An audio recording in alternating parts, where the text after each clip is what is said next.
Welcome to the Autism Wine Hour. Cheers. Today we talk to Sarah, otherwise known as S.J. Childs. Sarah is an autism mom of 3. She's the author of 7 children's books focusing on special needs and the event host for national and international autism events. You can check her out at sjchilds.org. I really enjoyed talking to Sarah and found it really interesting on how she applied outside the box thinking to her own life and parenting style to help benefit her kids. I found it really inspiring how much benefit to herself she found by helping other people in similar situations. I thought that was really cool, and I really enjoyed this conversation, and I hope you do too. So sit back, open a bottle of wine, and join us on the Autism Wine Hour.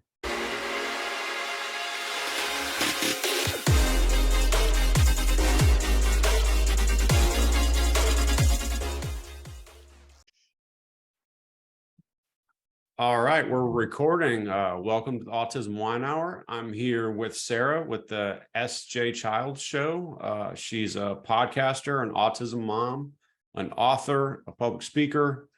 What else am I missing? Your resume is like all autistic herself. Autistic yourself and married to an autistic person, right? Yes. Yeah. So I'm really stoked about The this. list goes on and on. Yeah, this is going to be really interesting. Oh, yeah. Thank you so much for inviting me and having me here. And I love that we're just kind of jumping in and doing it. Yeah. Going with the flow like this is the way I work best. Yeah, me too. I think too much planning just kind of spoils it a little bit. So we'll just kind of see how it goes. And I love it. I think that makes it a little more. That's okay. Yeah, that's too. I'll have one for you. I have mine. Okay, I appreciate that. And so tell me what you're having, then I can enjoy it. It's Trader Joe's Rose Robles. Okay. Not nothing fancy today. That's all we had in the cupboard.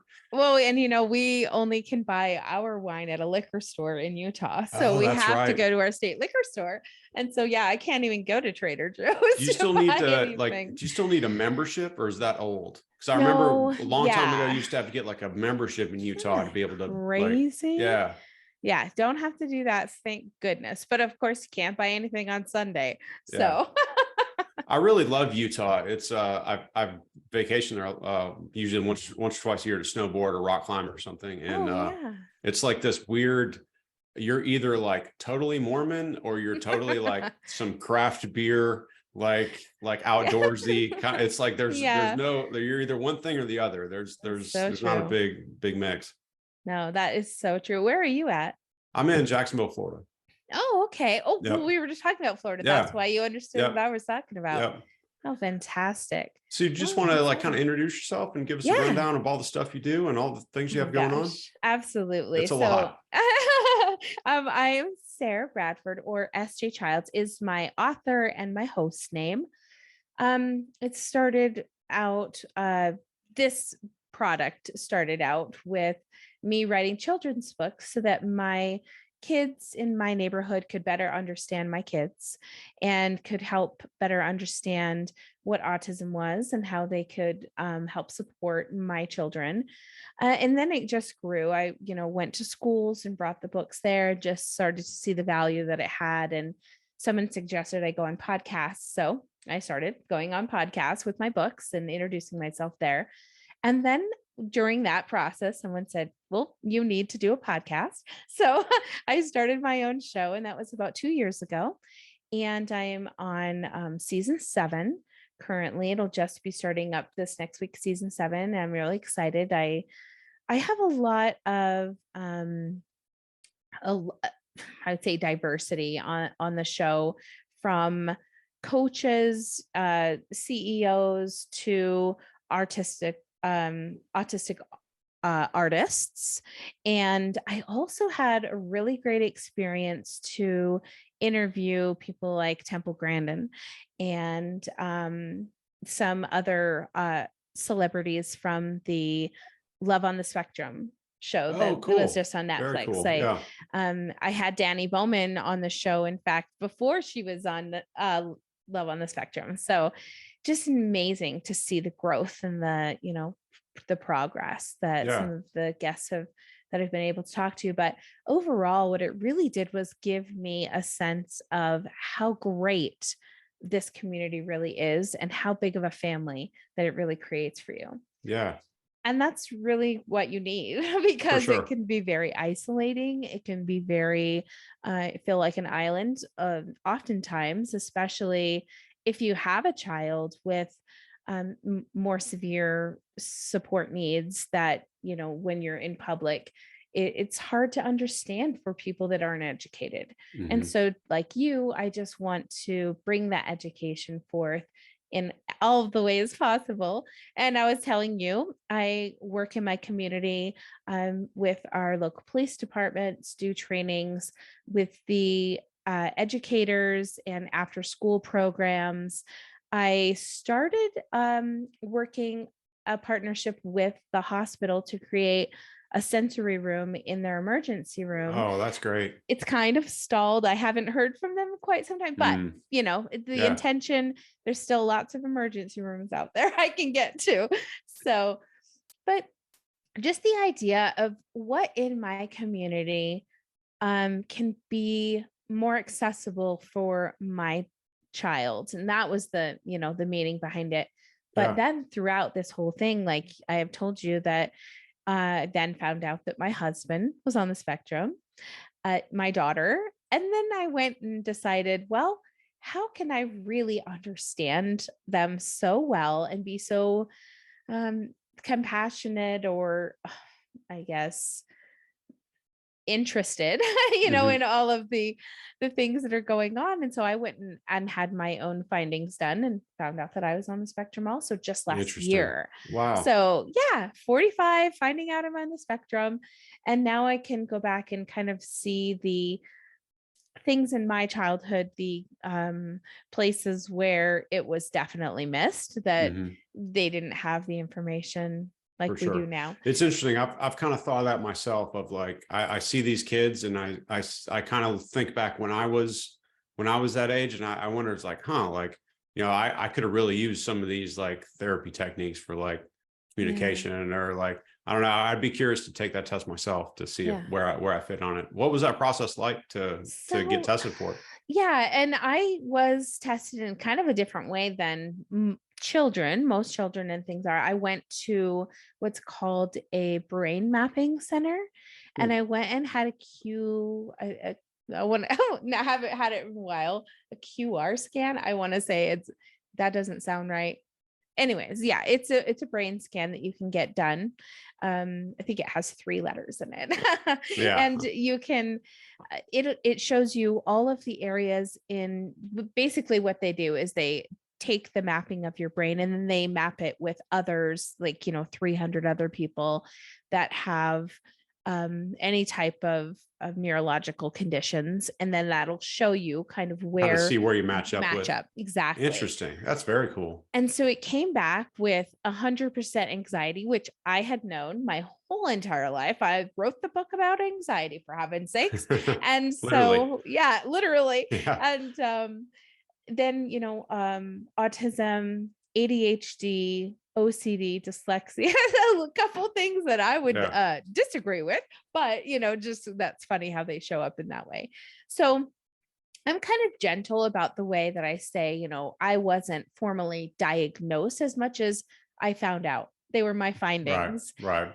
But the honest thing is that it really it resonated and it fit in with exactly what was going on with my family, with how, I could be accommodating for this husband I've had for almost 20 years now. And we haven't sat in a restaurant in 20 years, if Yeah. to be honest with you.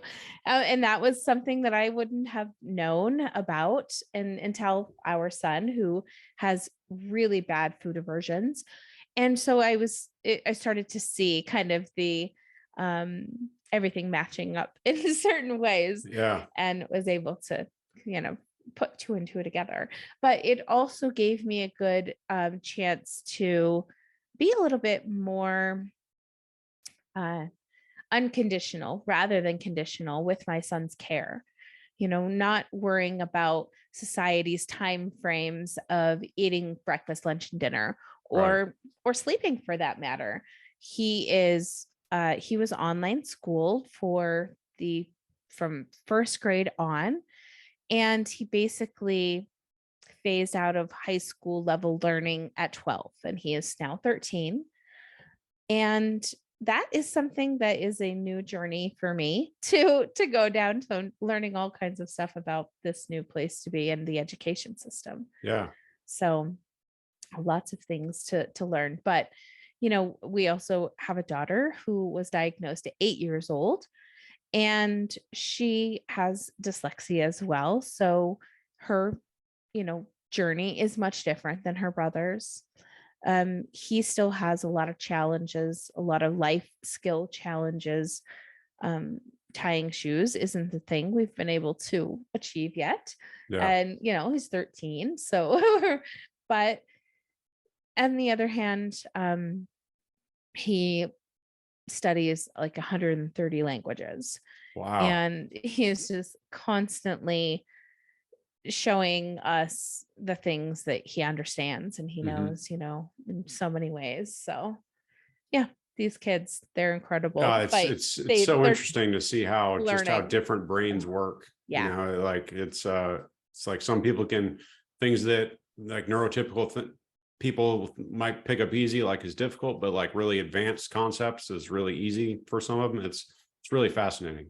Yeah, absolutely. So that's kind of, our journey. My personal journey began about 10 years ago with our son, who was diagnosed at 16 months old, very early. And at the time, our pediatrician said, and he's not making eye contact, he's not pointing, he's not um, drawing you to things, he's Hmm. not making, he wasn't talking. And I was saying, but he's reading at 1 year old, he's Wow. writing already, like how could this be? And he was like, well, that's not important, the important thing is that he's not Yeah. doing these other things. Yeah. And so for me, I was like, okay, well, I have this child who obviously is learning at a very high pace. And how am I going to satisfy his needs for learning? Hmm. And so I just started looking for so many resources. And back in the day, 10 years ago, it was DVDs. Uh-huh. It wasn't a lot. There was Yeah, for little sure. bit of YouTube, but not Yeah. much. So I found educational DVDs to help teach him. And he went from like preschool to eighth grade level by 5 years old, probably. Wow. Yeah. And just by then we realized he had a photographic memory, and he was memorizing the periodic table of elements. He was memorizing hexadecimal color codes, which were 6-digit color I don't codes. even know what that. Yeah. Yeah. It's above my level. Fascinating stuff. Well, you Yeah. will appreciate he did learn how to do semaphore, which is flags, Yeah. like speaking in flags. Right. He did Yeah. learn. I'm a Navy vet. So like with I that. thought you'd Yeah. like that one. Yeah. That's pretty cool. Yeah. But it's just it's been a different journey for each of us. And I can see, and luckily I do have my husband's permission to share his story and such. And he had a much different journey. He grew up in the criminal justice system, and he grew up in the foster homes and Mhm. going in and out of detention centers. And his ADHD and autism, were looked at as bad behaviors, and his stimming and things. And so it's unfortunate, but I think at the same time, what a lesson that I can look back and and he can look back at and learn from and teach from, and try to say that, some of these kids are missed so poorly, Yeah. in that their support that's being given to them, whether at home or through the school system, just isn't the real support that they need. And Yeah. it's the support that they're like the only support they're offered, rather than what's best for them. Hmm. And so it's interesting now to be able to say, okay, you know I've been to so many IEP meetings, and now I can go to my daughters and say, look, we're a team, let's work together, let's get these goals in place, you Yeah. guys are It's doing a important. great job. That's the best Yeah, mindset to have is look at that like kind of partnership on like, just setting shared goals that you both exactly. have like Yeah, like stake Yeah. and achieving. Yeah. And, I set my daughter down ahead of time and said, look, these are the accommodations that we can get for you. Do Mhm. you need this? When you're in class, do you need this? And I went through each of them with her so that she could tell me and advocate for herself. And it's not my idea or the Right. teacher's idea of what she needs, but it's really what she needs. Yeah. And so I think that, yeah, like you said, making it a team effort approach Yeah. is So so, that's the so best way to important. do it, because if you're at odds with people, I know Yeah. some people that go into the IEP meetings and they're like, like fire and brimstone, like you will My do this. way. I think it's always better to kind of find a win-win scenario. Yeah, I think that's best for everyone. absolutely. Yeah.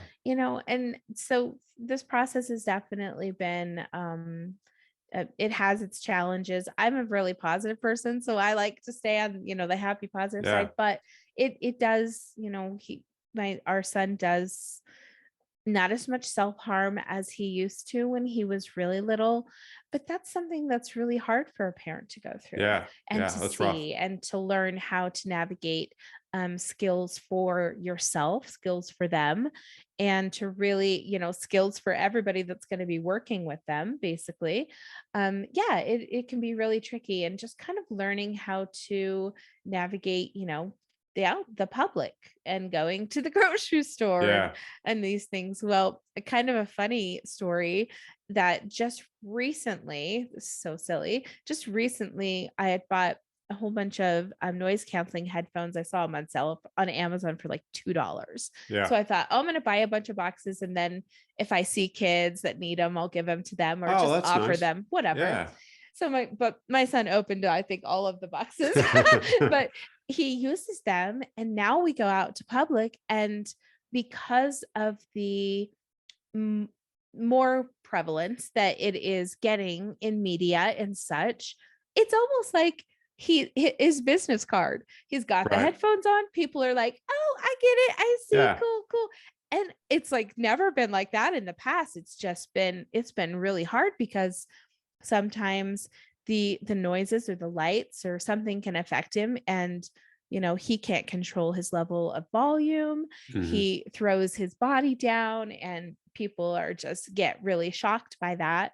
And so it's hard to navigate those, but when he has these headphones on, number one, the things haven't happened, probably because the noise is being Yeah. dampened. But they're so accepting. People have been like so wonderful Yeah. about That's it. great. Yeah. So good tip for anybody that's, Yeah, the last guest I had on, she has her daughter wear a name tag that just says like, "Hi, exactly. I have autism." Like, I just think like just Yeah. those cues just make it so much Oh easier for gosh. everyone Yes. else to kind of like Yep. help and be like, "Oh, like that. I know what this is. Like Exactly. that. This isn't someone like it's nothing Yeah. intentional. It's just they're special. They have like Yeah. different needs." Well, we learned that about 4 or 5 years ago, trick or treating, because, our other years of experiences were awful when people didn't understand why he was Right. asking them what their date of birth was or whatever that, his little questioning was going to Yeah. be, what color, their dog was or whatever. And so he was Garfield one year, and I put a sticker on him that said, "I'm autistic, please be patient." And people were so understanding. That's great. They didn't care. They kind of, the questions were welcomed because Yeah. they thought they was cute and quirky. Right. And the candy wasn't as big of a deal. And of course, there's still some neighbors that don't even know what autism means. So for them, it was the same old, same Yeah. old trick-or-treating experience. But for the ones that really took time to get down on his level and really dignify him in just wanting to be social with them, which isn't that's what our goal is Yeah. as with Yeah. doing ABA, our goal is to get those social delays into whatever kind of good progress we can so Yeah. that For they'll have sure. success. And so one thing I love, let me take care of that so that we had this on the fly a little bit. One thing I love to do is take him to the grocery store. Our grocery store we've been going to since he was like 2. And some of the ladies know him and they'll talk to him and they know that he needs practice talking, and they just take time doing that, and it means so much That's to great. me. That's amazing. Yeah. Yeah. Yeah, it's nice that people can be nice to people that need it. Isn't that Yeah, the for truth? sure. You can't get that everywhere. Yeah, yeah. We have had much different experiences when we go out to bigger public places, Hmm. and stuff. So sometimes it's easy when you stay in your little small areas, but that Yeah, doesn't mean you don't need to expand your boundaries and both learn and teach others. So yeah. that's what it's all about now. Cool. So I'll get in. I have like a list of some questions that I've had the idea to do a podcast for a long time, but I couldn't really come up with the right kind of questions for it. So I don't know if you've heard of this thing called Chat GPT. Yeah, and I Yeah. listened to your YouTube Yeah, before. so So it's yeah, I knew that you so did that. these are I kind of Love that. use that to come up with some questions that Chat GPT recommended would make a good podcast for Fantastic. lessons learned. So we'll get into one of those. Okay. When did you first suspect your child had autism? Was there a particular event that led you to seek a diagnosis? Like, no. In fact, we were literally at our pediatrician's and I was doting on that he was reading at 1 year old, and Yeah, because at you're our probably like, oh, I have a genius. Like, yeah, this is I amazing. knew already, Yeah, right? I already knew I had a genius on my yeah, hands. And I mean, I had made that happen. I'm not gonna say that obviously I did create his brain, but yeah. when I was pregnant, there was a lot of like commercials for the program called Your Baby Can Read. Hmm. And so I bought it and it was DVDs and flashcards. And when he was 1 month old, I started the Your Baby Can Read program. And so Wow. I know I'm Yeah, you overzealous. should get a sponsorship. I That's a know, pretty good review. I actually got in touch with the owner, and we talked for many, many years. They did go out of business just because Uh, it wasn't DVDs weren't. I tried they were just too old to yeah, get into kind of the new era of things as much as they could. They do have some stuff on YouTube, so absolutely go there if anyone cool. has a Yeah, that's chance great to. advice. And another thing called Rock and Learn, they were really good too, and my son just took off learning through them. But when he was 1 year old and reading, and the pediatrician, like I said to me, no, that's not what he should be doing, and I think you should go get an autism Hmm. testing. uh I was really shocked, and I was a little bit, I don't want to say like offended, but like I guess a little bit offended. And just Yeah, that it's not what you I want to didn't hear. know. I didn't know anything about autism. And now that I know so much more about it, I definitely advocate for new parents to feel all the feelings, to like understand that it is overwhelming. Yeah, I also advocate to try to be careful not to use words like grieving around your child, especially so that they don't grow up and feel like it was a sad thing to have a child. right, right. You have to be really careful, and I learned that in this process of interviewing other advocates that Hmm. shared that information with me, and I totally changed my ways. So Yeah, I think it's really careful. You have to be careful about just being very respectful of everyone, and especially when you're talking about someone with higher support needs. And so yeah, it was definitely shocking. We went and had him tested. It came back at the time, because he was only 16 months old, PDD-NOS, which is pervasive, or let's see, PDD-NOS, pervasive developmental disorder, not okay. otherwise specified. Hmm. It's a whole I haven't heard that mouthful. one. Yeah. That means he's not old enough to have an autism Okay. diagnosis, but we think it's autism. Yeah. That's what I've learned. But, and the DSM has changed so much, and it's Yeah. changed so much in such a short time period.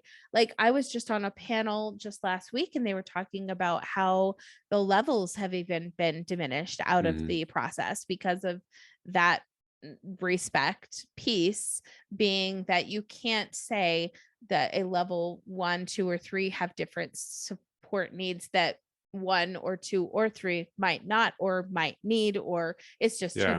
too big of Yeah. a. It's a big spectrum. It really is.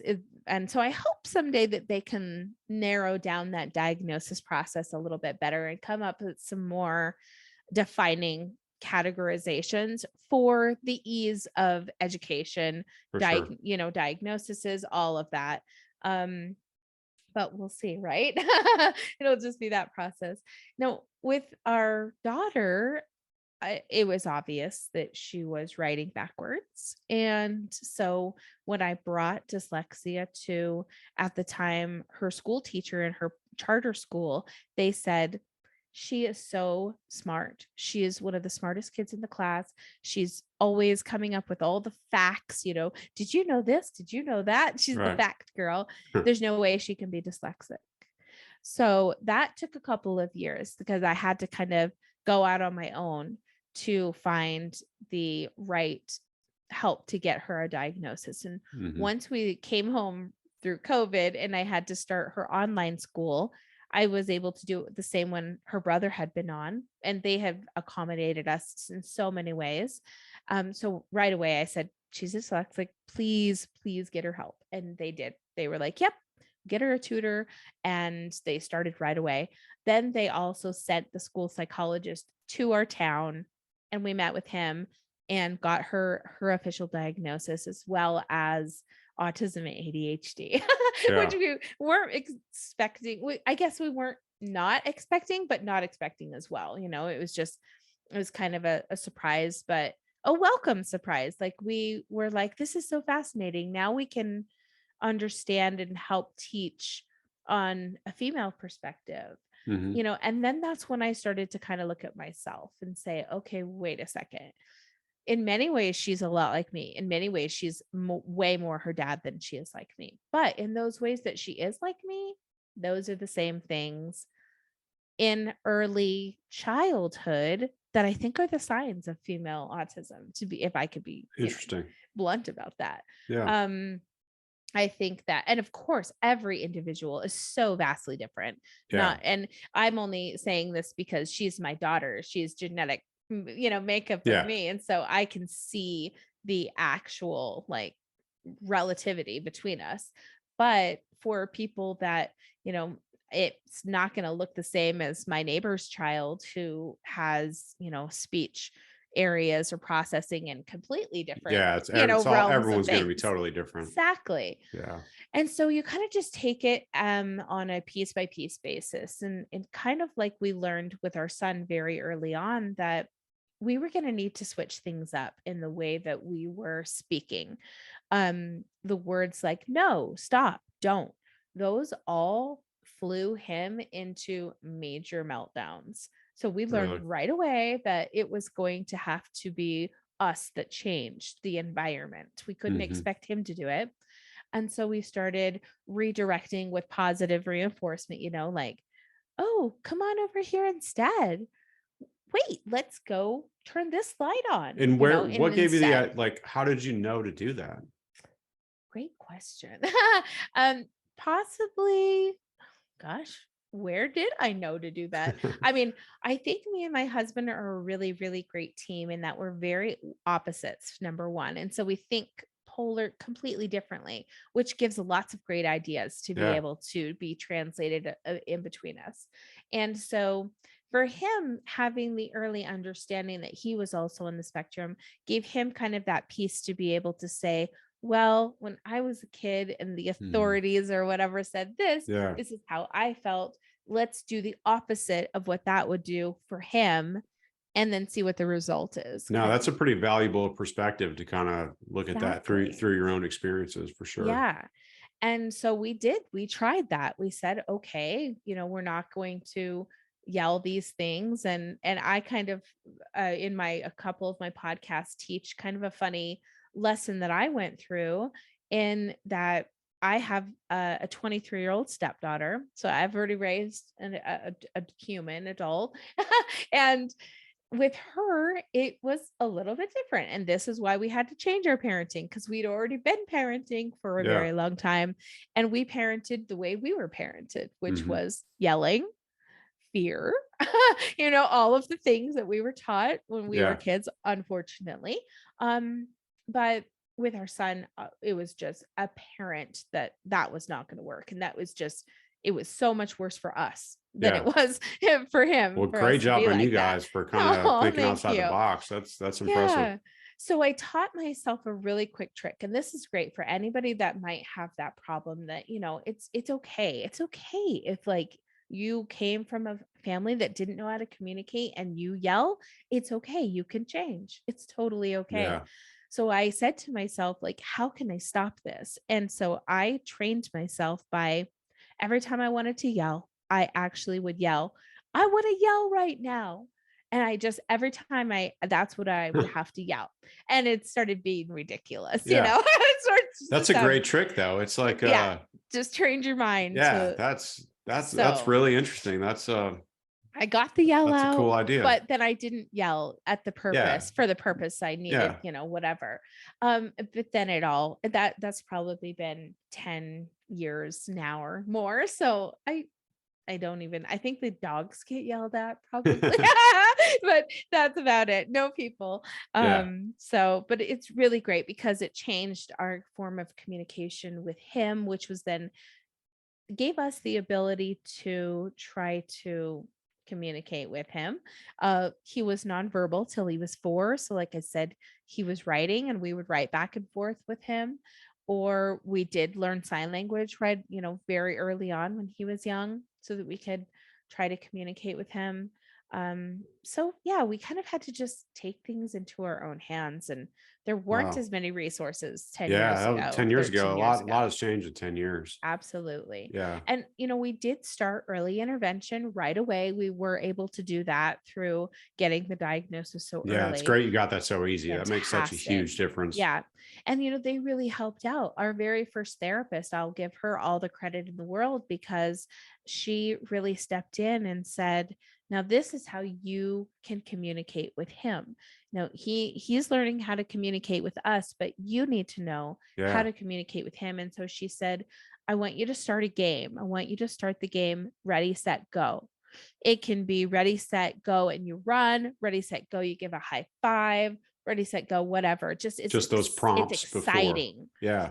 And he really started to get into it and wanting to do all these things. And so that was kind of our spark into how we started to be able to enter his world, to start communicating with him more. Cool. So That's yeah. great. So just to take you back, like to that initial kind of diagnosis thing. So you're like a new parent, your 6-month-old cut, like Yeah. what is that like? Mm, Like how, like, what's that blow like? How do you kind of, yeah. what's that emotional process like to kind of hear that It news? was hard. And I think at first I came from a background. I was a medical paralegal, and I was like, research, research, research. I have to read I have to know everything. I have to know what's happening in the brain, what's process are going on, what's, all of these things. And so I dove really deep. And I just got all the information that I really could off the internet at the time, or libraries.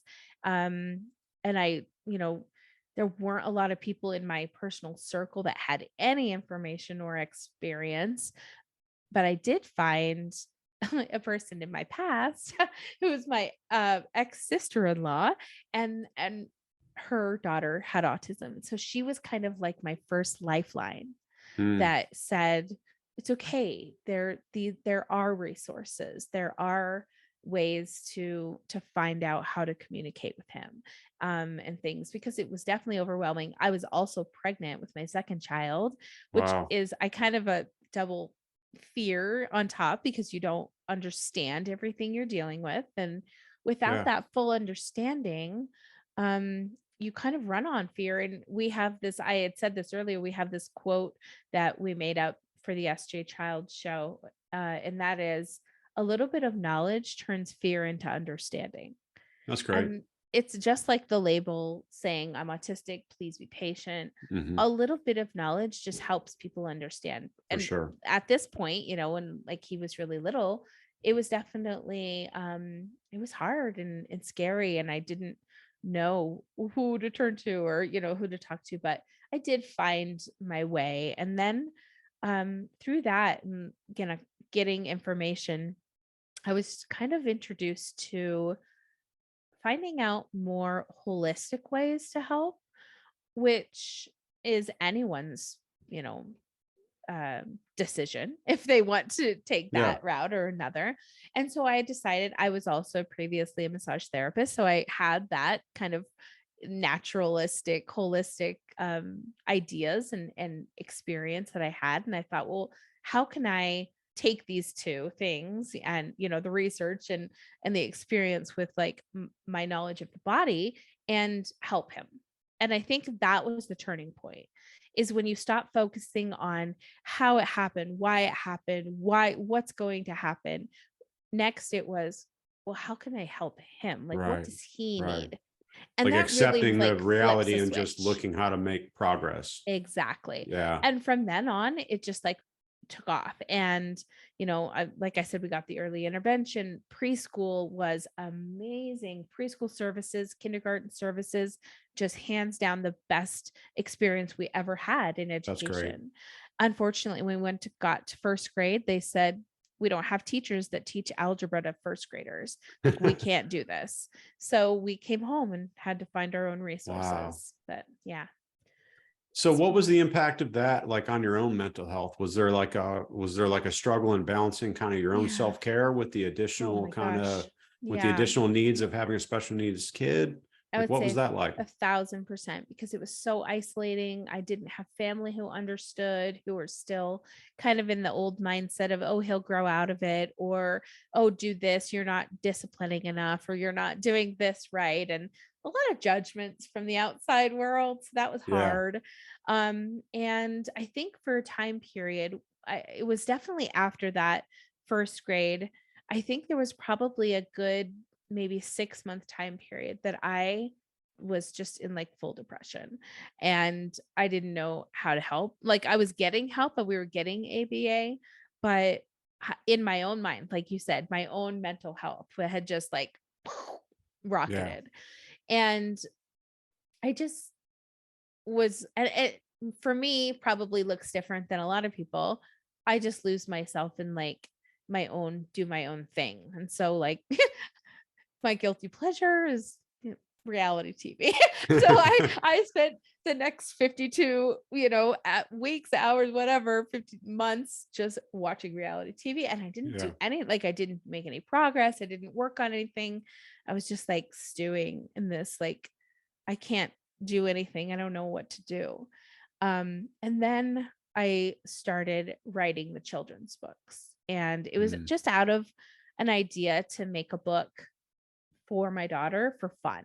I was gonna take it to Walgreens, Yeah. make a little Walgreens book, give it to her. It was not anything I was posting on Amazon or Right. selling to the public by any means. But I showed the book to a few people and they just said, "This is so great. You have to do more. You have to write more books." It was like his preschool teachers and things. And so Uh-huh. I they're kind of written in poetry. So it's very easy and flowing to read them, and Cool. they're cute little So books.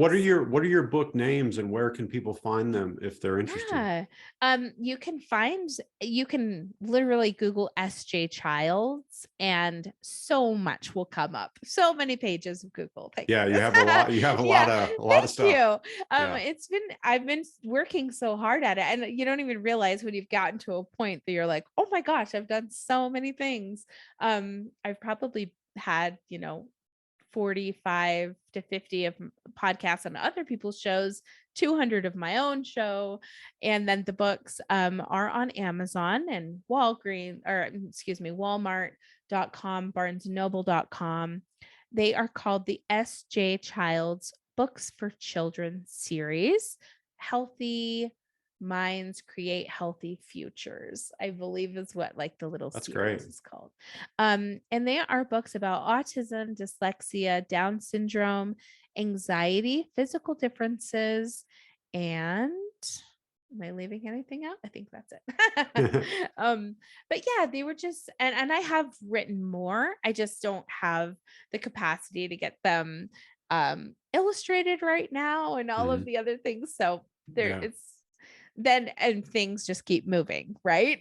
Yeah, As you saw, always. the things just keep moving and moving. And so then the podcast was born out of that. And I struggled at first. I was like, do I do the SJ Childs show, or do I stick with the SJ Childs because it's the book author name? It doesn't say much about what it's about, so that's a Right. little tricky. But my husband was like, hey, Oprah never had to give a reason why her show is called Oprah. It No, for just sure. was. So Yeah. you just do this. So Yeah. I was like, okay, I'm going to do So this. what is your podcast about?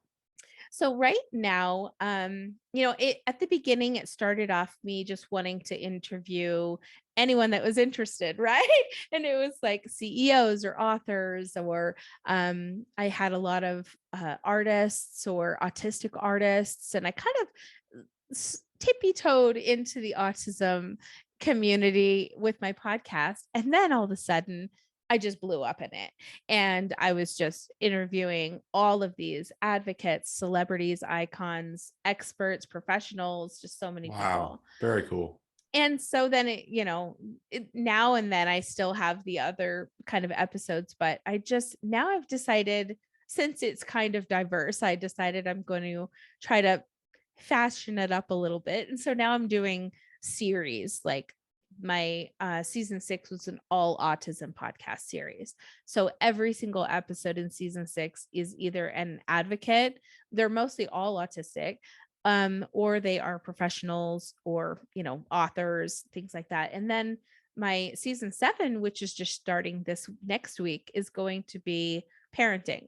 It's going to be purposeful parenting, and just going to have as much great parenting episodes. And I wanted to just kind of leave it open for not only neurodiverse families, but also neurotypical families to Yeah. then maybe get a little bit of integration into some places that I don't get as often. Yeah, that's great. Yeah. Very cool. So it's exciting. So what would you say would be any like tips or strategies you have to, like, when you were in the reality TV funk of like not wanting to accept your kind of Yeah. your news, like what advice would you give to other people that might be in that spot to maybe get out of Yeah. that and start making some effective changes? What really helped me was that we had a situation, and you can appreciate this, in our community that had to deal with emergency responders and an autistic boy. It was not fatal, but there was shooting. Hmm. And so it was unfortunate. And it was, my son was very close in age. And my husband and I just looked at each other like, how could this possibly happen? In finding out more about the situation, it was definitely a lack of communication from the parent's perspective, Hmm. unfortunately, to the first responder. So that where it lost in translation. And so now it's made me want to be like, put together things to help teach those Yeah. important skills to people. And so I just said to my husband, like, I need a louder voice. Like, I have all of this experience, and I passion and everything. I need to do something with it. Like, what do I do? So I just started a Facebook group, and it's called Autism Advocates Support Group. And it was just word of mouth, this group that I thought I'd have just some people in my neighborhood join, or the Yeah. school, next door or whatever. And it's grown to 1,200. And that's not like a zillion people, of course, but It's still a it's a, lot. it's a great community. Yeah. And what we have in that community is advocates and autistics themselves, and parents and professionals. And at the beginning, I was doing like expert nights where I would interview someone in the group, a professional would come, and then everybody could ask questions, and kind of like just a support group panel. Mhm. So that's how it started and started growing, and it's just fantastic. And then when someone suggested that I do my own podcast, I mean, it was really scary. As you can imagine, you're not Yeah. sure about being on camera all the time and everything. And like I said, I kind of joked that, I was like ponytail and sweatpants mom watching reality TV shows, Right. right? And the the personal growth that happened from me, number one, accepting myself on camera, uh, accepting my voice through a recorder, and really just like starting to see, like, unfortunately, I didn't get ready because we didn't have this pre-set up, but doing my makeup and doing my hair and realizing, like, oh my gosh, I still have this. Like, I can still do this. Yeah. And it literally brought out a whole new love for myself and a whole new acceptance of myself and where I was at and what I needed to do with the information and not just sit in the back room and watch Yeah.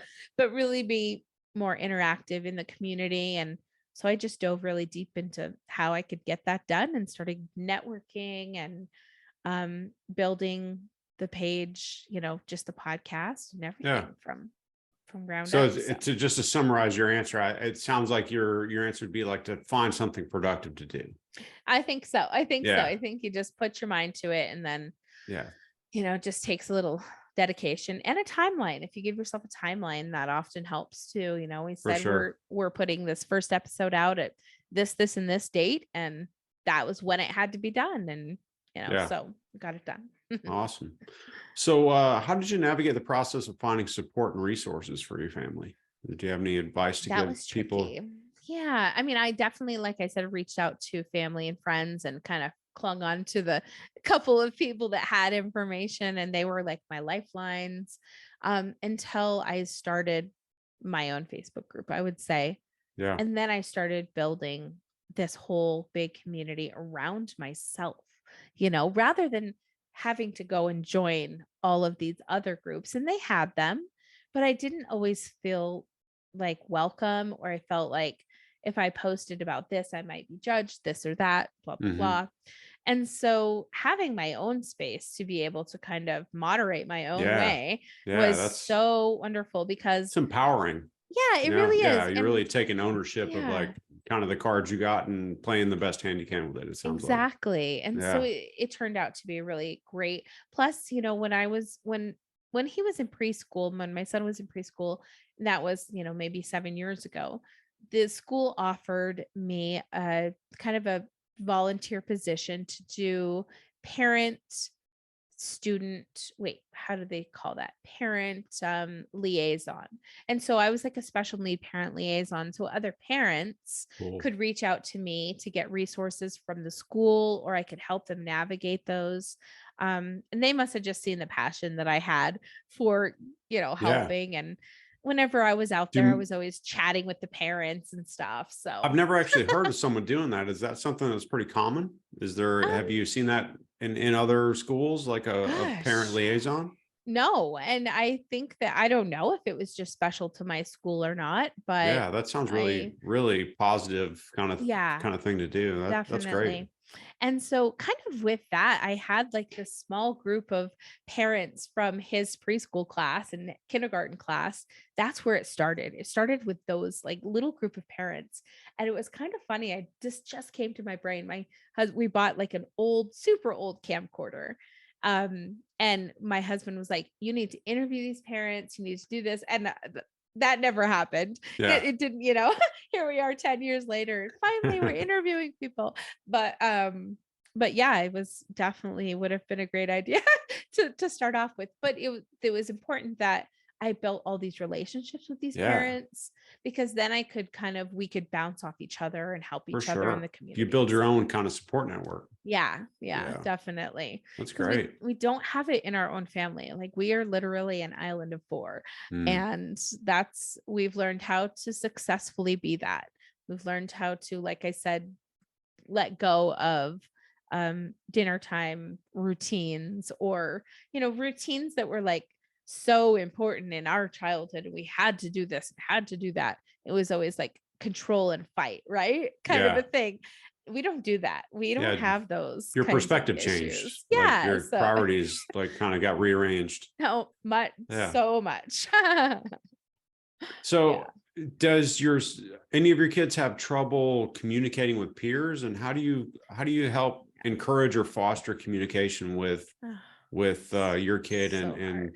their peers in their age group? Definitely. Our son is semi-verbal.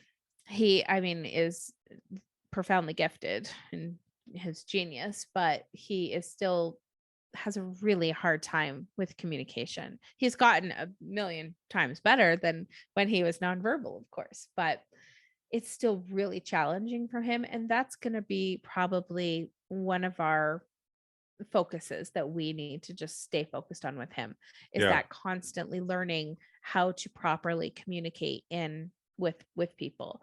It's great now that he's a little bit older, and the child kind of meltdowns don't happen as frequently. Now they're about substantial things that are really causing him stress. Like, unfortunately, sometimes they're about his phone losing its battery, Mm. which we all have to Yeah. go No, through, I've been plug there. it in, but Yeah. at the same time for him, it's like How old's your son now? 13. Okay. And so for a typical 13-year-old, we would be doing much different things at Yeah. this point in our juncture. But with him, he was in pull-ups till he was 7.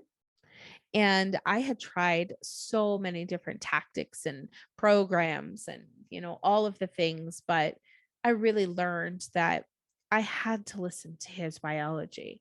I had to listen to what he needed as an individual human, and not what any therapists that were coming over had expected, or not what some school psychologist swore Right. that I had to do by Right. throwing away the pull-ups.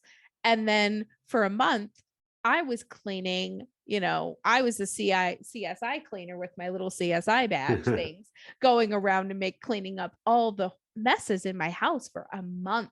And I went back and told her, we're not ready. We're not Mhm. doing this.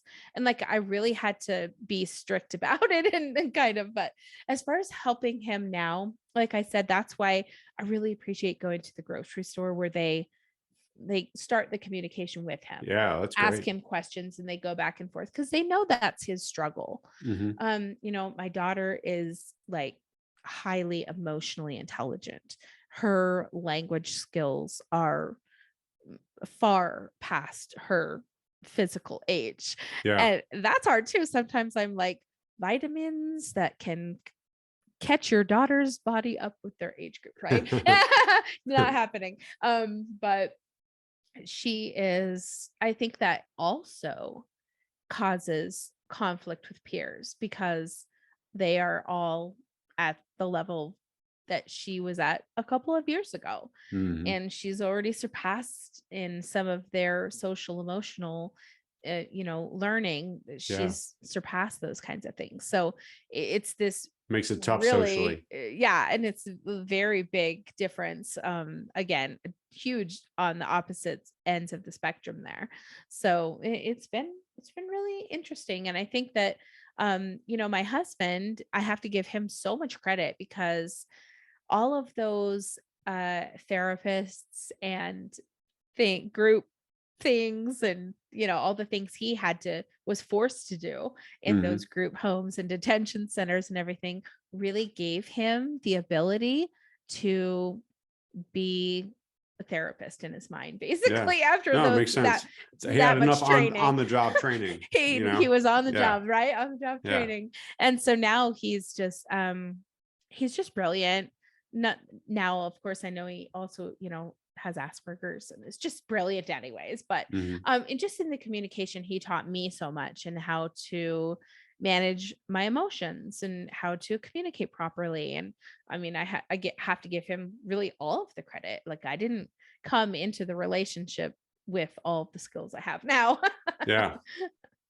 So yeah, I think it's individual for all of us. And whereas I have an easier time being social in public and things, my daughter is the observer, and she's shy, and she doesn't want to talk to people, and she doesn't like it when people talk to her. Yeah. And people don't understand that either, but I just tell her, like, it's it's not like up to them to understand it. Like, if they're just passing by and they don't get it, that's their lack of education, like we For had sure. talked about earlier. For So sure. yeah, it's really individual. Yeah, Yeah. that So communication. what was the role of therapy or any other interventions used in your kids' development? Like Yeah. I would say the first thing was diet change in the very beginning. And that was Really? that mad research that I was doing, What kind of diet changes? madness. I was turned onto a guy who was doing gluten and casein studies and research on kids and was showing that many of the symptoms, if you will, the from speech delay to stimming behaviors could be caused by the inflammation being caused by the overactive proteins, which gluten and casein both are Interesting. proteins. And so when I did my research, and I am not a medical professional, let me just tell everyone that it's not medical advice or anything Yeah. like that. I was just a paralegal who knew how to do research and Yeah. understood, biology and neurology to an extent. Um, but what I saw was that the casein was causing inflammation in the neural pathways, in the speech pathways. They were not allowing him to speak. It was causing so much inflammation. Hmm. The gluten was causing inflammation in his gut, which was then causing him to spin constantly, hang upside down constantly. Those were the types of like stimming behaviors he had really early on. Um, and so, I mean, at the time, I would say he would have been diagnosed as, severely autistic. Yeah. Now he's kind of in the middle, kind of Really? that middle You phase saw where that big a difference in just diet seriously, change. So what within specifically was the changes like? Just no so gluten or yeah. like So I started with the casein. I took milk out because he was only like three or four. And so he was just off of formula and milk, that kind of a thing. And but he still did like cheese and other Mhm. dairy products when he was little. And so I took all of those out, found replacements, which was so hard back then. But now there's so many more things. Yeah. But right away, and it's great because I love Facebook for memories, right? It'll flood you back all those memories. He spoke 50 words in the first week off of milk. He had That been he didn't speak reading before? he had been reading since he was 1. He was writing at Wow. 2. His vocabulary was like at a 3rd grade That's level wild. at, 4 years old, Yeah. but he had no way to say it or to get it out. So it was just like chimpanzee, elevator, escalator. All of these like words and things were just starting to Very come out interesting. in different forms. And so it wasn't cohesive. It wasn't Uh-huh. sentences or, hello, Still mother, please bring me the positive bread. progress is positive Yes, progress. Like if you can, 100%, even if it's anecdotal, like there's not thousand science percent. like Yep, back behind it. Like if it works, why not give it a shot for sure? totally Like agree. the food we put in our body can definitely be just like medicine, like Exactly, to eat healthy food. exactly. And yeah, maybe Yeah. there's just, different people kind of respond to different kind of React things. exactly. Yeah. And so then I waited about probably 2 months or something. I did give it time so that I could make sure that I was seeing the correct progress and Yeah. maybe the data would be correct in measuring it. And then I took the gluten out and the spinning stopped, the humming, um, Hmm. most of that all Wow. ceased to. And it was so bad that when he was like 1.5 2, we had to take cushions from all the couches. We went and bought extra cushions from yard places, and we Yeah. had to cushion his room 100% because he would just spin into everything. And it Wow. was a lot of self-harm back then, a lot of just not understanding what was going on for all Hmm. of us. And so yeah, those were the days. um but as soon as like his speech started, I think that's when we started getting ABA and, getting into more therapies at home. Our first experience wasn't fantastic. It was very basic, data driven. What does a dog say? What Yeah. does a dog say? What does a dog say? What does a dog say? 50 times. And I was like, he is doing algebra, people. He speaks Yeah, Italian. it's not the norm. No, like Like, you've got to push outside of the things yeah. you've got to go outside of these boundaries to get to where he's at for him to want to communicate with you. Hmm. He doesn't want to, he doesn't care about dogs, number one. It has no interest in dogs. He wants to talk about numbers, letters, Right. chemistry, he wants to quiz the periodic That's table, whatever. wild. I'll be Yeah. curious to see what he ends up doing in the Oh, future, like with that kind of brain power. Like it'll be that's fascinating. yeah, Fingers crossed, and we have, had our rough diagnoses where they've said he is not going to be skilled enough to leave the house, to have a job, to be a product of society. And mhm, we just kind of have to try to help him succeed as much as possible. yeah, And if he breaks those norms, then he does. If he doesn't, then we were prepared with the information. right. So it's hard to see it in both lights, but So how do you approach that, like that thought that I'm not knowing if, like, if your kid's never going to leave the house or if he's going yeah. to be like massively successful, like what is that like? Right. That's got to be an interesting spot to be in. And that's why I find myself trying to interview all of these people who have had these really early diagnoses or who were nonverbal and now who are hugely successful. And Yeah. like, what happened? Where did it change? Where did you Yeah. see the Like spark or what, where the kind of magic a thing? happen. And Yeah. And I know that I've learned so much through them that I really just have to kind of follow his interests. I mhm, really have to, and I preach this to parents all the time, use the interests to build the challenges. So, yeah, that's great advice. if your child loves to play Minecraft but hates doing math, have them do building blocks of math in Minecraft. Help them write, sign little letters in Minecraft to help them type and help Yeah. them read, go into their interests, into their world. Like, I wish schools would be so much more designed for strengths rather than Yeah. deficit. And it would Yeah. be so neat to see, okay, well, these kids excel at this. So we're going to give them Yeah. this game Double and we're going down to, on what they're good yeah, at. Yeah, yeah. And I think it would just be so much more positive for for our sure. generations. Yeah. Yeah, So, it's not everyone fits in the same box, but some people exactly. really can excel at other areas. So Yeah. why not emphasize those areas? Yeah. That'd be really nice.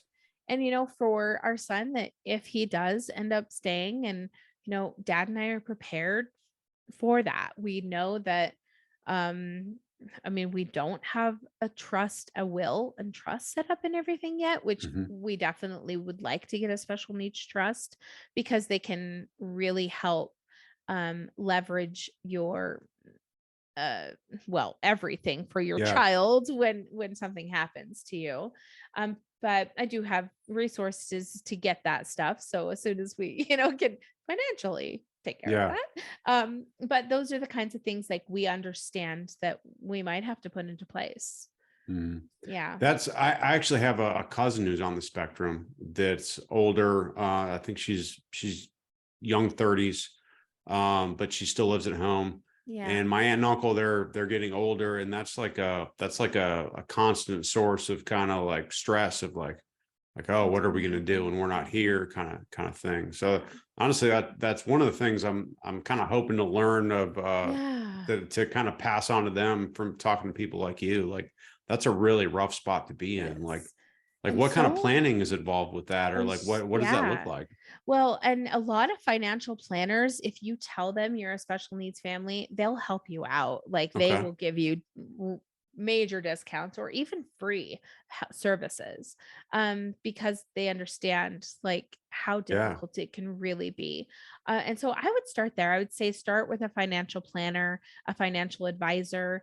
They can, I personally have a business attorney, and so he does estate and will planning. Hmm. I also came from a legal background, so I Yeah. also have that little bit of Yeah. That's experience nice. that over other people And so that's easy for me when like people are like, "Oh gosh, what do I do?" And I'm like, "Oh, there's an attorney for this. There's an attorney Yeah. for this. There's a I got them in my back pocket."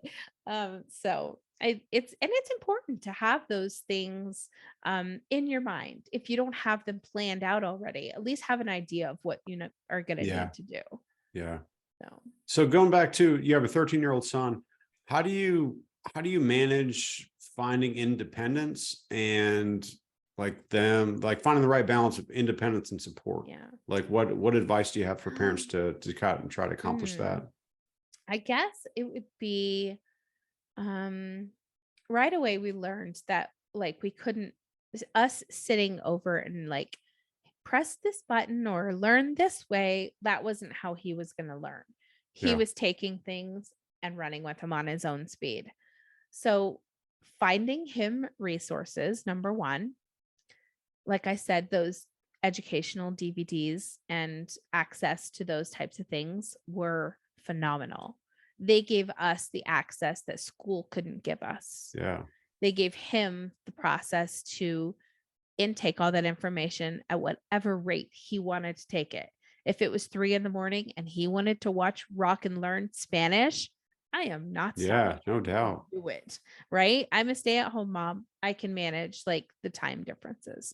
Yeah. Well, right away with therapy, we started to recognize that his sleep schedule was just outrageous and we couldn't figure it out. And so, what does a good paralegal do? They start charting things.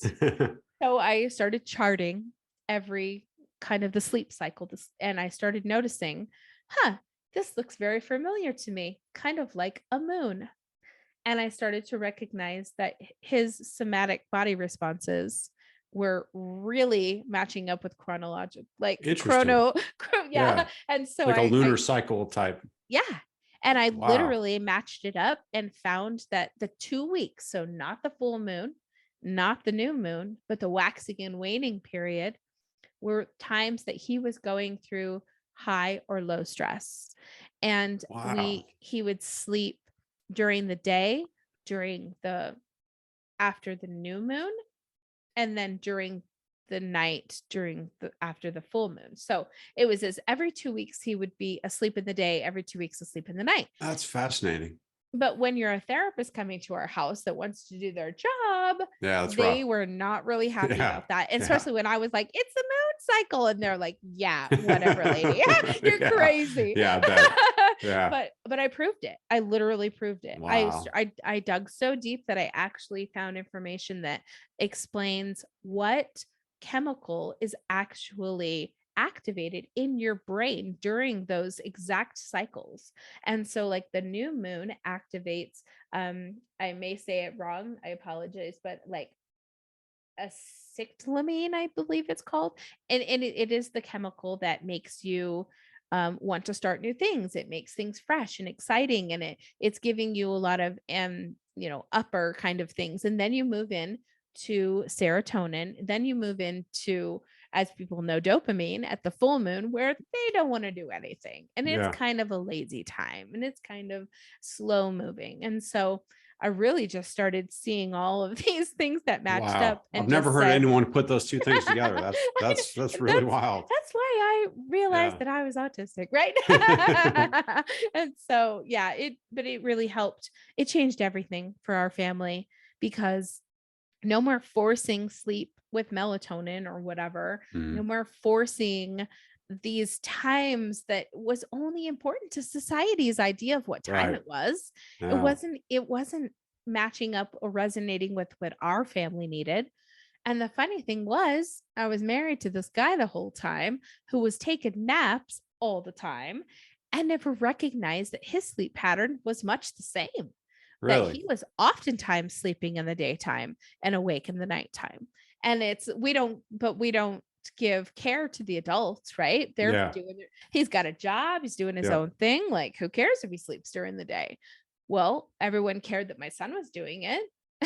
So, like, it's his dad can do it. He'll be just fine. Yeah. And so I kind of like to tell parents, like, just as the pull-ups and not the potty training thing, Your kid has their whole life to sit on the toilet. They have their whole life to eat a peanut butter and jelly sandwich. Yeah. You don't have to force these things. There's no time frames. There's no period that's best for everything. Yeah, I Like, think that's important follow your for parents to child. remember to Yeah. like that your kid just is on a different timeline. Like Yeah. they're going to make Exactly. progress. It's just going to be at a different pace. They're Yeah. on their own. And nowadays we have so many things available to us online, especially when we all were forced to come home and be online. Mhm. It really opened up a lot of opportunities and gave a lot of opportunities to different companies to transition and be able to help people in a whole nother area. Now it doesn't help everyone. Some kids need that in-person training. They need that in-person sensory and all of those things. And so you can only reach who you can, right? Yeah. So what would you say would are some of the biggest challenges that being an autism parent has brought you? Isolation, 100% from friends. There, I mean, just dozens and dozens of people that I am not in contact with anymore. Family who doubted a lot, and especially my kind of um alternative thinking methods. Yeah. And I can be a little bit like you've said, some people have never heard of the things I've said. And that's because I think differently. And so that's been really interesting to understand about myself and kind of see the divide and where it happens in Yeah. in families and things like that. But I definitely would say um challenges, puberty. We're going into puberty. Like, I don't know what to Yeah, expect. that's I'm not a scary boy. just on its And own. yeah, exactly. Yeah. And so I'm really leaning on my husband, but at the same time, he's like, he's gonna be his own guy. He's gonna Mhm. everything's gonna be on his term. And then of course our daughter, who's already 5 years mentally, like, she's taller than her older brother. She's like, you know, Wow. emotionally years and years beyond him. So it's kind of like we have to just take each day as it comes, Yeah. you know? So how do you not let that kind of wear you down, or how do you find like hope and Mhm. positivity in the light of those challenges? Sharing information, I think helping teach others. I think it's really important to have a tiered support group. So your first tier is someone that is ahead of you on their journey that you can gain knowledge from, the somebody that's been there and you can get the information and they can help you and hold your hand. Then you find somebody at your same place in your journey, someone who's going through puberty, someone who can say, yes, that's what I'm going through too. Oh my gosh, let's collaborate and figure Right. something out.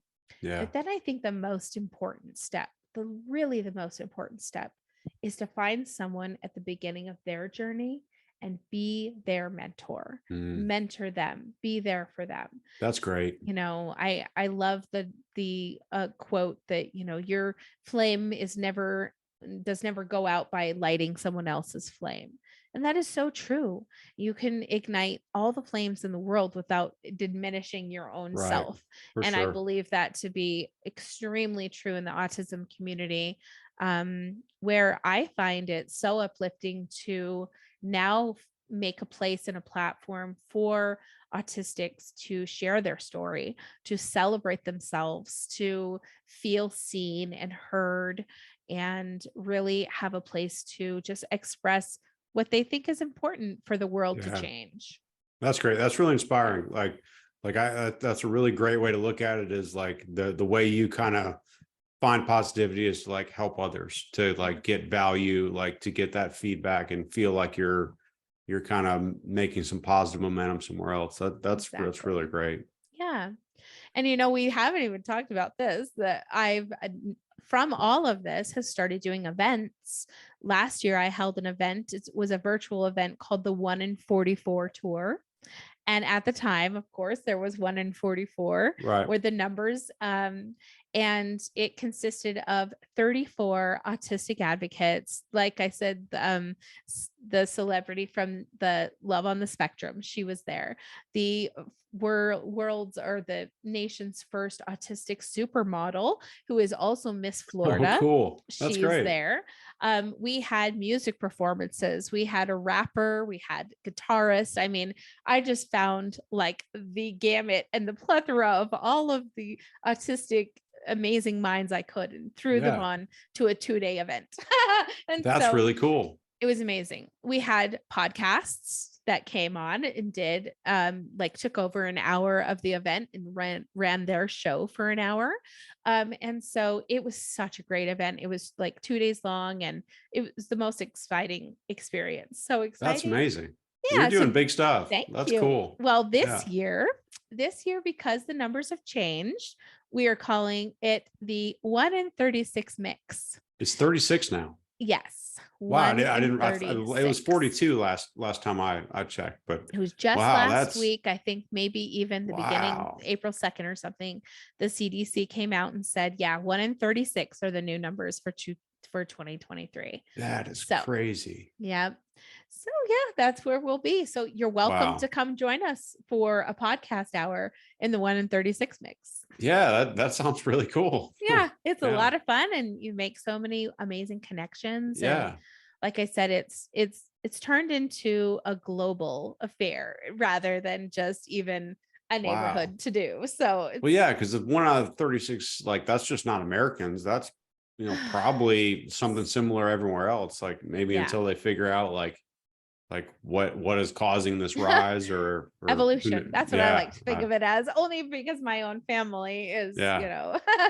is so brilliant. But that's my experience. That's amazing.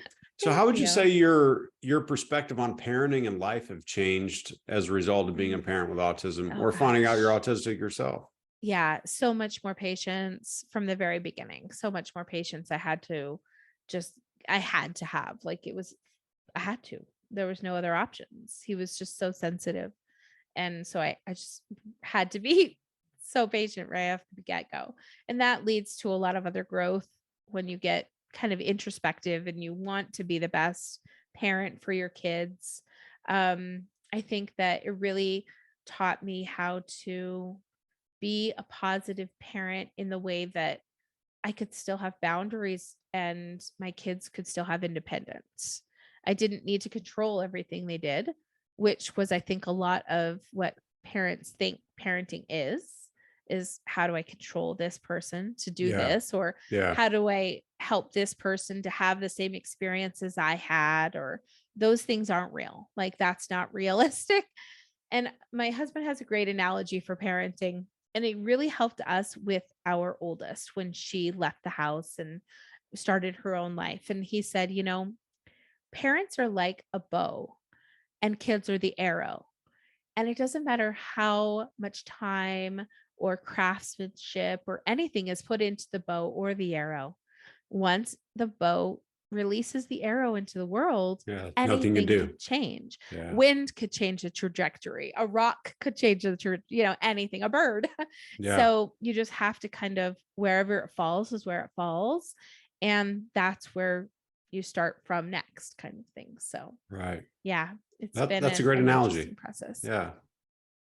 So Yeah. what advice do you have for parents that are just starting out on this autism journey? Like Oh someone that yeah. just got an autism diagnosis, like what steps would you have them take to deal with it emotionally Mm. and kind of take positive steps to start creating some positive change? Yeah, definitely. I mean, give yourself time to have the feelings and, try maybe to not show them to the individual if you have to cry in the bathroom or whatever. That's Yeah. okay. It's okay to do it. And it's okay to show emotions. I'm not like saying not to do that, but it's just you have to create a really safe, trusting space for your special needs child because they need to feel like they have safety and security and free of judgment. They need to be free of guilt and judgment and shame.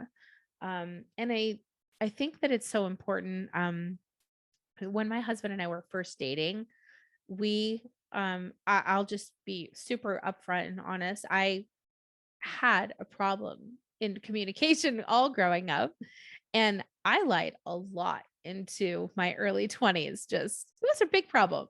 And it Yeah. caused a lot of problems for me. Not legal or anything like that, Yeah. but still in relationships. So many a failed first marriage and just other relationships along the way. And so one thing that he and I had kind of come to terms with was if we were going to move forward, we could not be dishonest with each other. And so here I'm kind of caught in this dilemma. You'll find a pattern of this where I have to find out how to change myself. And I come up with these interesting ideas. So I looked into, well, what kind of groups, what kind of places are there that help you stop lying? Nowhere. Churches, sure, right? They'll tell you to pray. Yeah. But nobody was really getting to like the real meat of it and like the real essence of why it was happening. And so I found my own place and I started going to the strangest place ever. I went to NA meetings and I sat down with Narcotics these. Anonymous. Correct. Okay. I sat down with them and they all went around and said, I'm addicted to this. I'm addicted to this. And I said, I'm addicted to lying. Wow. And at first, people scoffed at me and was just like, what is this lady here for? She doesn't deserve to be here. We're Yeah. on, we're getting Right. over Real heroin over here. problems. Yeah, Like, real yeah. problems. Yeah.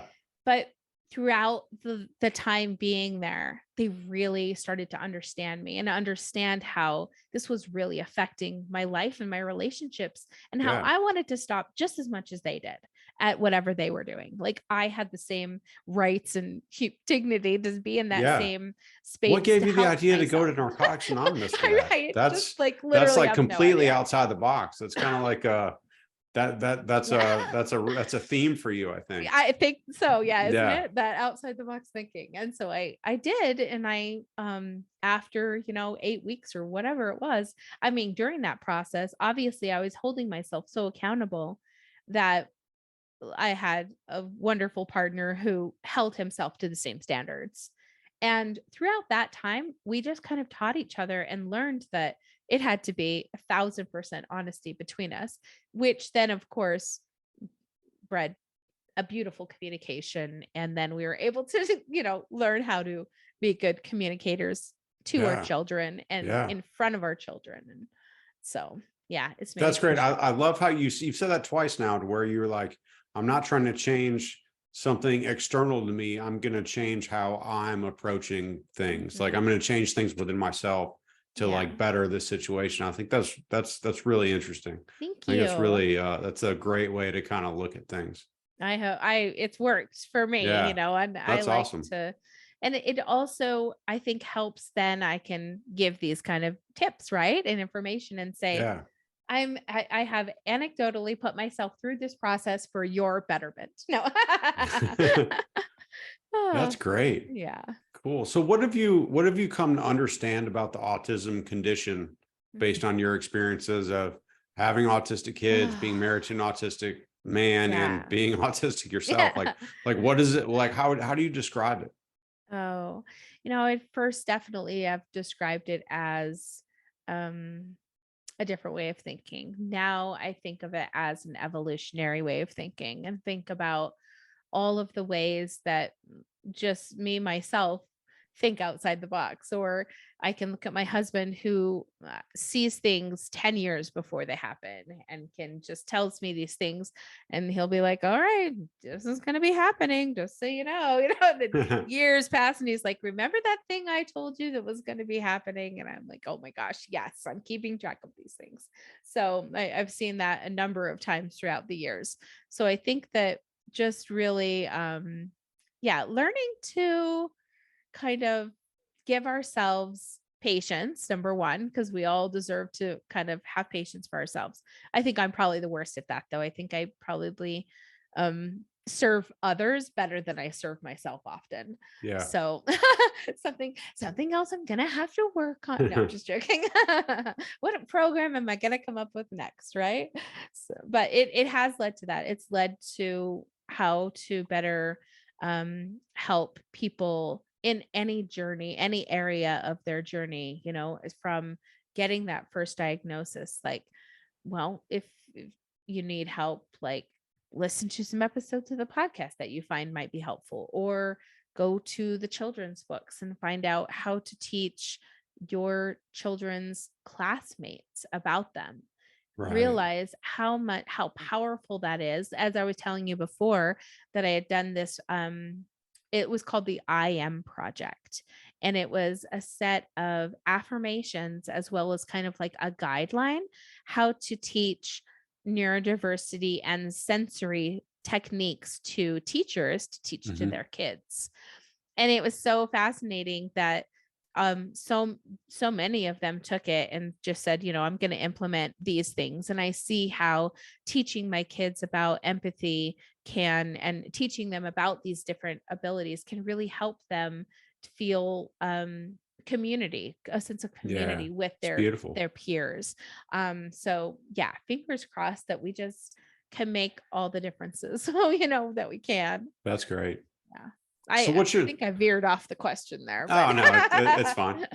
So what's your thoughts on the future of autism research, and where do you hope the field kind of goes?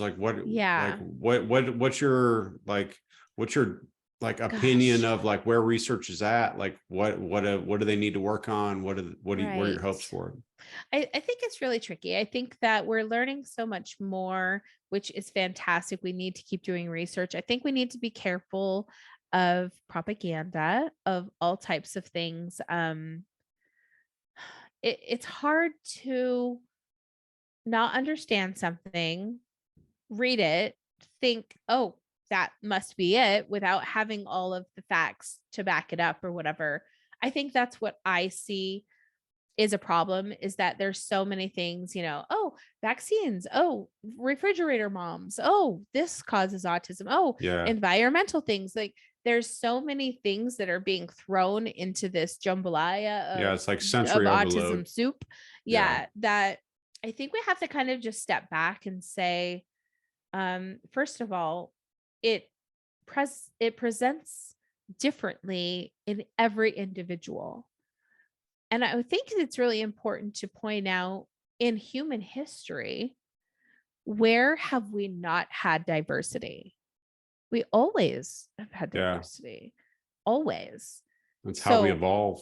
when do we Yeah. embrace it and realize that just because the diversity looks different, or you might think of it differently, it really is that exactly, it's evolving into this whole new people, m- more concerned about the way that people are being treated rather than the rules that society has in place for them. Yeah. I think that that's important. And you know I made this comment the other day on a panel about doing away with punishment systems and increasing gratitude systems, where kids who get in trouble have to do like 5 weeks of gratitude Uh, service to I people. think that's like such a great thing, like just Yeah. to be thankful of like the things you have rather than focus on the things you don't. And Like compliment people and learn how yeah, to really put it into action every single day. I think that would do so much more for a kid who is struggling than detention and punishments and yeah, I agree. taking things away. I think we need to add more, not take away. I Yeah. think when we take away, we diminish the human capacity to be the best we can be. So that definitely needs to change in the world. Yeah, for sure. World leaders, if you're listening, just kidding. Well, I don't know if they're going to be listening to this podcast, but maybe. Just in case, right? Yeah. Oh, Well, that was all the questions I had from the AI. Do you want to run down like where people can find you, or where yeah, people can we already talked about where to buy your books, but no yeah, just problem. like what do you have a website? You're on Yeah, Twitter, Instagram, absolutely. things like All the that? places. Yes, you can find me on all the places.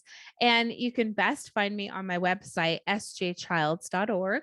Okay. where you can find the podcast, the books, all of the events that I'm doing.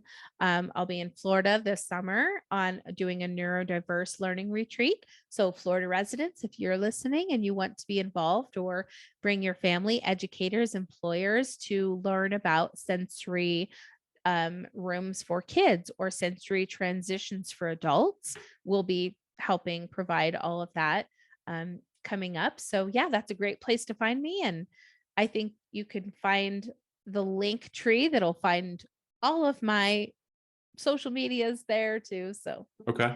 go find me on all the places. Awesome. Well, I really enjoyed this. Like, this has been a really Thank cool you. conversation. I think you're I the did the too. the biggest deal person I've talked to so far. So Yay! you got a lot going on. Woo Yeah. woo. I love it. Um, Well, yeah. thank So you. this It's really this was great to great. connect. Yeah, Thank you so for much. sure. And I wish you the best of luck with the podcast Yeah. and the ABA company and everything. So I think it's fantastic, and what a beautiful mission that you took on. Yeah, thank you. I'm really proud of kind of what we're doing and where Yeah, we're going. It's fantastic. been a like its own adventure. Like it's really awesome. Yeah, definitely. Yeah. And reach out if anyone has, needs any resources or things like that. And, like I was showing you, I make little resources and Yeah, that's things awesome. for people. I have some stickers that tell you that a person with autism either in the car or in the home, and that you can find their emergency contact information, or rather medical information, in a Mhm. profile like that's there close by. So That's great. it's important to help get the information to the right people. Yeah, for sure. It's important. Yep. Well, Awesome. thank Well, you so I really appreciate much. your time, and it was Yeah. great getting to talk to you. Thank you so much. Yeah.